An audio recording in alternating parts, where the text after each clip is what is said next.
Hello, grow bros and smoke buddies. And welcome to another episode and of course strain review at Q's Garden.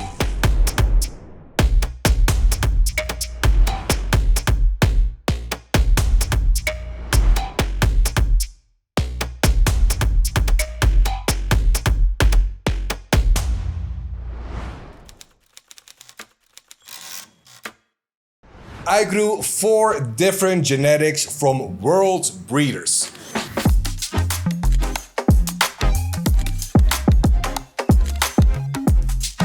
Now, if you don't know world breeders yet, they're actually a pretty big deal. For years, they have been producing millions of seeds for European and American seed banks. And just about a year ago, they decided to finally launch their own brand called World Breeders. These guys have been breeding literally all over the world. In Europe, Morocco, USA, even Canada, and now they're focused in Colombia. Isn't that pretty funny? Because we are also located in Colombia. And that is Colombia with the O, guys, not Colombia.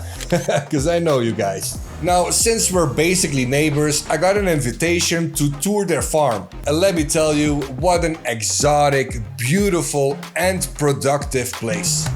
At the time, they were just finishing up their seed harvest.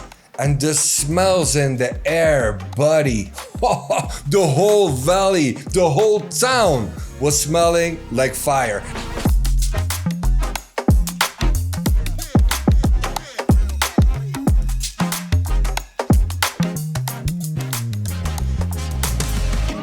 Literally, when I was at the square of the town, I could still smell their plants. And I even had the chance to help out with the pheno hunt, which is always an honor. And I tagged some of my favorite plants. The sun was strong and the plants were starting to hang over because of the strong sun, but also the weight of the flowers, just filled with seeds. So it was a little bit tough, but I used my nose and let me guide myself by smells and by those terps. Took some notes describing the mothers of this batch.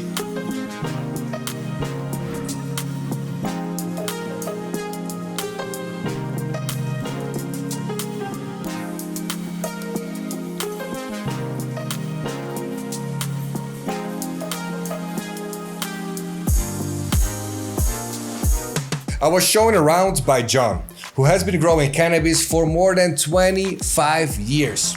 And he has been making seeds for about 20 years. He literally said, wow, how time is flying by.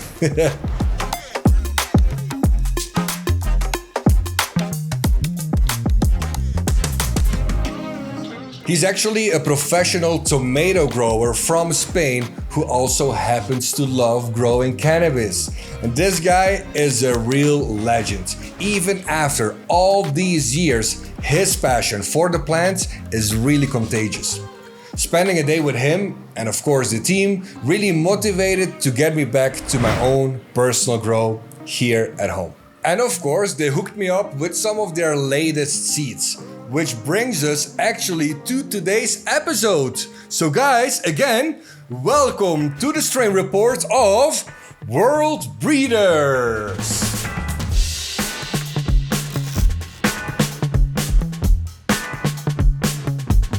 So I popped 4 crosses. All these strains have their Booba pheno in there, the World Breeder Booba. And that is actually the base or the pollen donor for their female and receiving plants.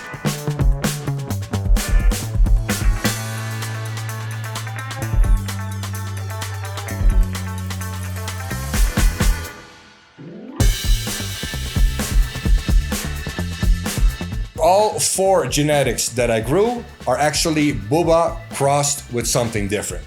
So let's just fly right into it. So number 1, the Skittles crossed with World Breeders Booba.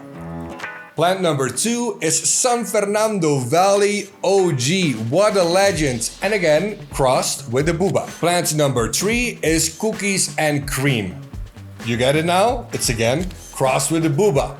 And then last but not least, definitely not least, the cherry punch crossed with the world breeder Booba.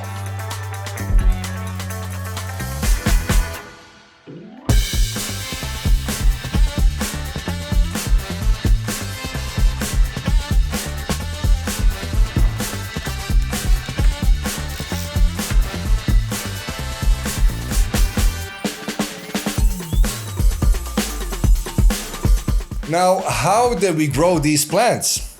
It's pretty simple.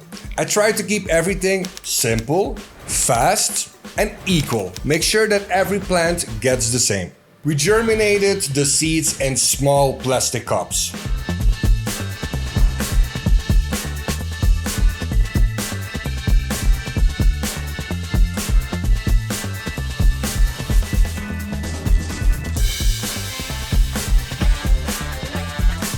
We used a soil that was very rich in cocoa fiber, about 70%. 30% of worm castings and a little bit of mycorrhiza is enough for those first weeks.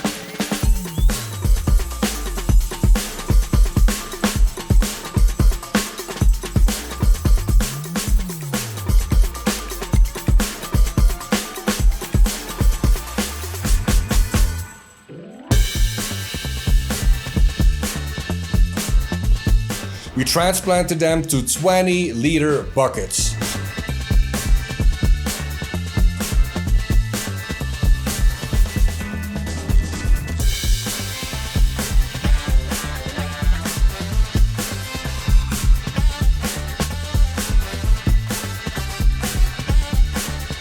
They got 5 weeks of veg, and we only topped them once.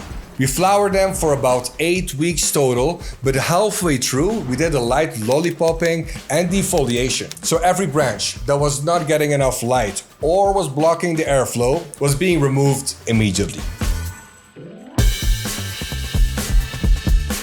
Now this run wasn't about maximum yield, nor the biggest flowers. I just really wanted to test the genetics, the structure, and of course, the terps.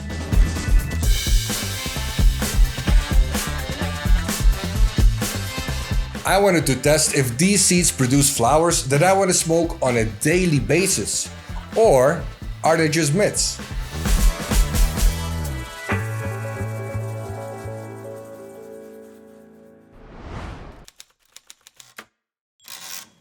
So let's go over every plant. So plant number 1, the cherry punch crossed with the Booba.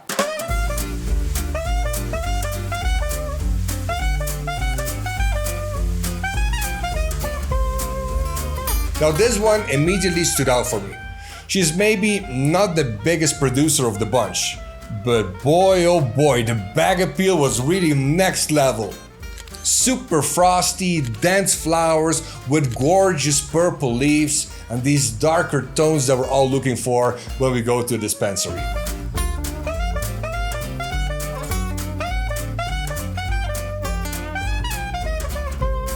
Now she was growing very vigorous and strong. Again, maybe not the biggest producer, but she needed no help on support. She could just stand there by herself without any sticks or nets. Also, I had no dehumidifier in this grow. And in the night, the humidity here can go up to 90% and still zero mold issues. And a dense flower like that, that only shows she's very resistant.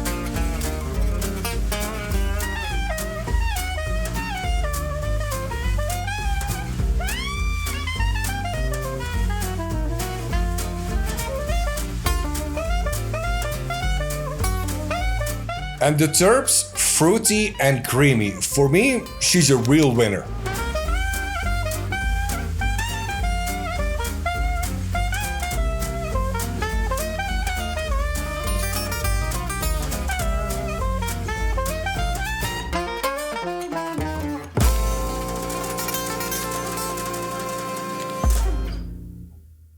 Plant number 2, Skittles crossed with Booba.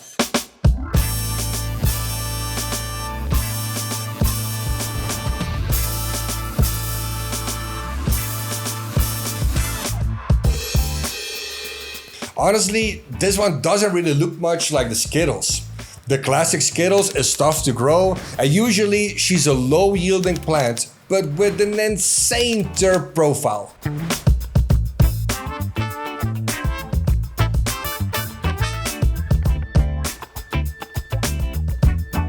But here in this case, the Booba really dominated the cross. More weight, more Booba-style terps, and very hairy flowers.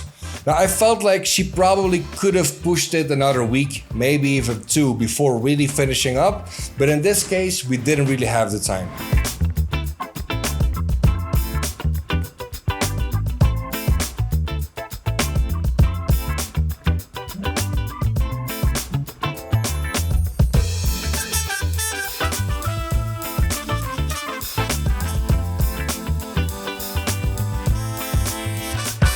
But still, even after not letting her finish completely, she still produced more than 3 ounces on one plant, which is really a lot and much more than any Skittles would ever give me.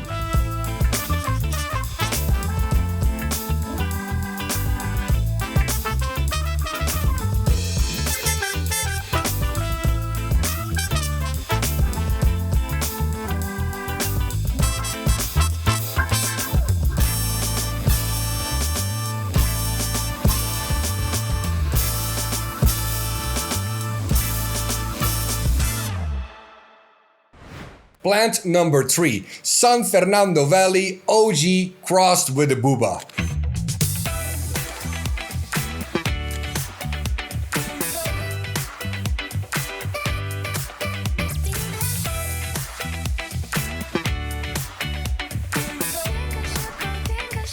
Bro, this plant impressed me from the beginning. So San Fernando Valley OG, for those who don't know, is a famous cut of OG Kush selected in California's San Fernando Valley, of course. This was done back in the early 2000s, more or less, and then later was stabilized by Cali Connection.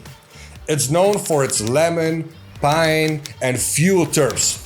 It has an uplifting effect and is very strong hitting.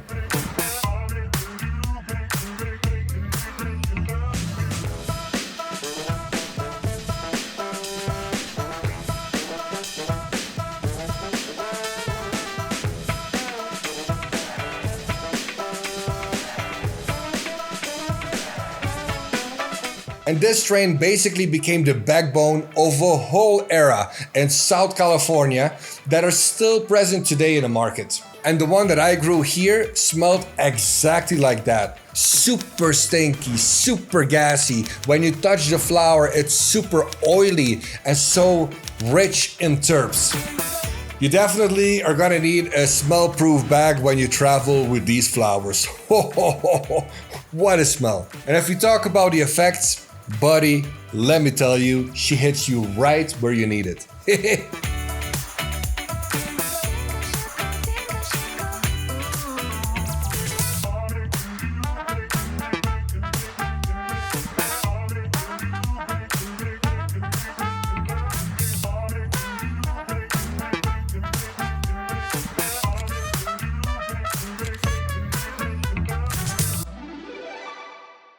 And then plant number 4, cookies and cream, of course, crossed with a Booba.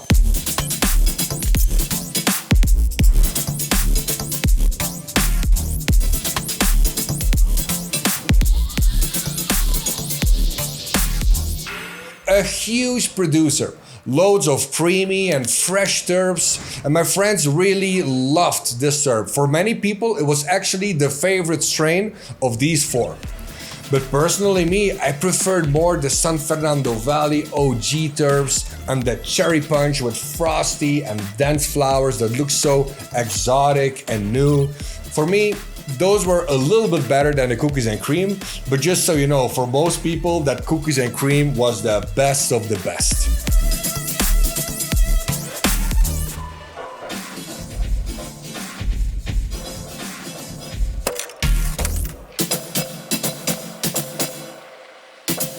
But then again, the flowers of this plant, they came out a little bit hairy. They probably needed another week as well, and were again leaning a bit more to the Booba pheno than to the cookies and cream pheno.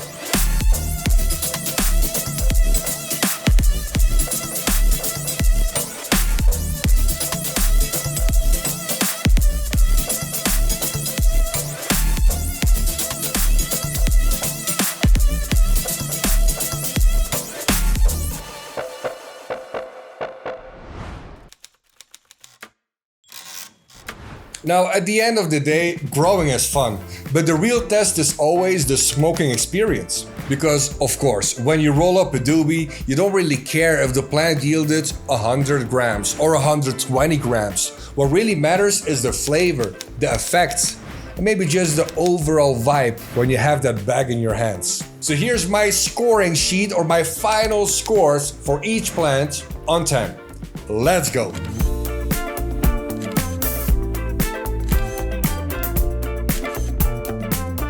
Plant number 1, the Skittles, had that old school coffee terp.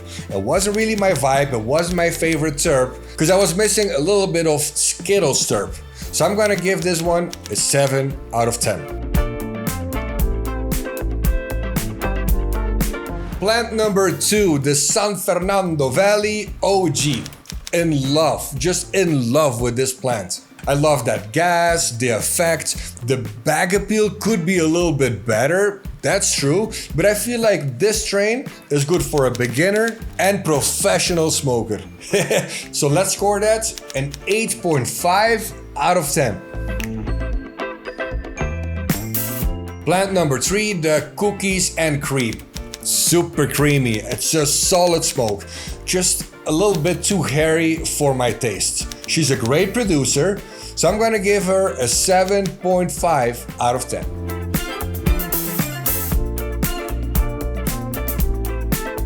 And then last but not least, plant number 4, the Cherry Punch.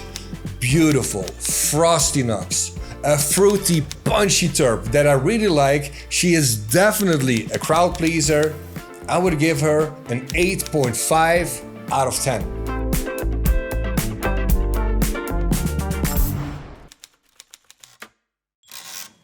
Now, before we finish up, I wanted to mention that we haven't said anything yet about the percentages of THC. And that is because in general, I feel like that's not really even that important. Most people, when they go to the dispensary or the coffee shop, will look for the highest THC levels, but is that really necessary? Now, anyways, because we are investigators, I also tested these flowers with the Purple Pro. For those who don't know, the Purple Pro is a portable cannabis potency testing tool. Basically, it's a little lab in your pocket. You just connect it with the phone, you scan your flower, and you know how much percentage CBD and THC your flower has. And honestly, I've been sending more than 200 samples to big labs with the best machinery you've ever seen in your life, and still they make so much more mistakes than this device. This device is maybe not cheap, it's about $2,000, but if you're testing a lot of flower, I think it's really worth it to get one. It's super handy for home growers or, of course, professional growers. You can check them out at purplescientific.com. We don't have any discount code, nor are we affiliates, but I just really like this device, so I wanted to recommend it to you guys. So before we finish this video, here are the results of these 4 flowers. First, we have the Skittles. Wow, 22% of THC. Second, the San Fernando Valley OG with a 20% of THC level. And that is actually surprising because it hits so hard that everybody said, wow, after smoking the OG, your day is done. You're not getting anything done that day. But still, 20% of THC, which is like a medium level, is surprising for this OG. Strain number 3, the Cookies and Cream, had 18% of THC, and the Cherry Punch had only 17% of THC. We really thought that that flower was gonna hit more than 30% because it was so dense and frosty and it has this new look, this gelato look. So we really thought, okay, this one is gonna be really up there, more than 25, but only 17%. And maybe that is exactly why for so many people, she was one of the favorites. It made you high in a good way, but definitely not too high. So thinking out loud, overall, I was really impressed with all 4 genetics. So the OG and the Cherry Punch for me were definitely the winners because of terps and effects. And actually, I just came back from USA and there I dropped a whole bunch of these exact same seeds for you guys. Now here on this platform, I cannot say too much, but just shoot me an email if you want more information about these seeds. And if you would like to see more strains that World Breeders is working on, they have their own website, and also they're available on Attitude Seed Bank. So if you want to get more information, just go right there. So that's it for today's strain report. Let me know in the comments what I should grow next or what strain you are growing at the moment. Oh, and check out the description. There's a link in there to my website. It's full with discount codes on several websites. So before buying something for your grow, check out the website. Make sure you like, subscribe, leave a comment, share this video with your grow bro. It helps much more than you think.